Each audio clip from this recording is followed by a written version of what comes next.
திருவிளையாடல் நம்மலாம் நாங்கள் 80s kids வந்து சின்ன வயசில் ரொம்ப ரசித்து பார்த்த படங்கள். அதுக்கப்புறம் இன்னைக்கு அந்த படங்கள்லாம் இன்னைக்கு நிறைய கிட்ஸ் விஷயத்தில் இல்லை. அதில் 2 பாட்டு முக்கியமான பாட்டு. ஒன்று வந்து இசைத்தமிழ் நீ செய்த அறிஞ்சாதன ஒரு பாட்டு வரும். அது வந்து அந்த அரசவை புலவர் வந்து தனக்கு சேலஞ்ச் வரும், நம்மளால் ஜெயிக்க முடியாது, நம்மளால் பாண்டிய நாடே அடிமைப்பட்டு விடுமே அப்படின்னு அவர் ஃபீல் பண்ணி அதை பாடுவார். இந்த சோமநாத பாகவதரை எதிர்த்து பண்ண முடியாதுன்ட்டு. இன்னொரு பாட்டு இந்த சோமநாத பாகவதரை வந்து காலி பண்ணுறதுக்காக சிவன் பாடுற பாட்டு. பாட்டும் நானே பாவம் நானே. இது சிவனையும் பாடுவார். சிவாஜி சார் வந்து ஒரு அற்புதமா பண்ணியிருப்பாரு. அந்த கண்ணில் சிவனை கூட நம்ம அவள் ரசிச்சு பார்க்க முடியாது, அந்த மாதிரி ஒன்று பண்ணியிருப்பாரு. ஸோ பாட்டும் நானே பாவம் நானே பாடும் உன்னை நான் பாட வைத்தேன். யாரு பாடுறது? சோமநாத பாகவதர். கூற்றும் முறையும் கூற்றின் முறையும் காட்டும் என்னிடம் கதை சொல்ல வந்தாயோ அப்படின்னு அந்த பாட்டு போகும். ஒரு அற்புதமான பாட்டு. அர்த்தமும் சரி, தோனியும் சரி.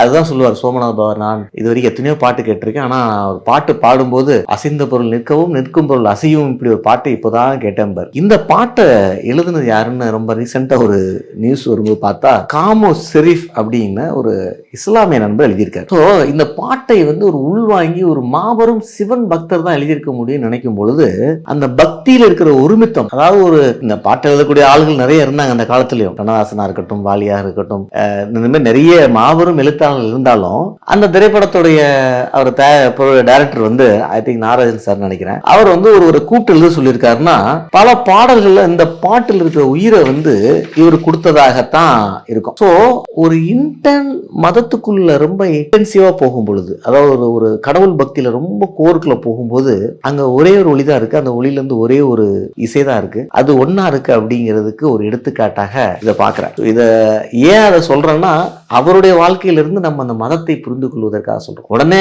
இப்படி ஒரு எழுதினால எல்லா மதம் ஒன்று, எல்லாரும் வேறுபாடலாம் அப்படி சொல்லவில்லை. அந்த வேறுபாடுகள் வந்து மனதில் ஒரு வேறுபாடுகளாக மாறாமல் ஒரு நிதானத்தோடு நம் மதத்தின் மேல் நமக்கு பக்தியும் மற்றொரு மதத்தின் மேல் ஒரு மரியாதையும் உருவாக வேண்டும்.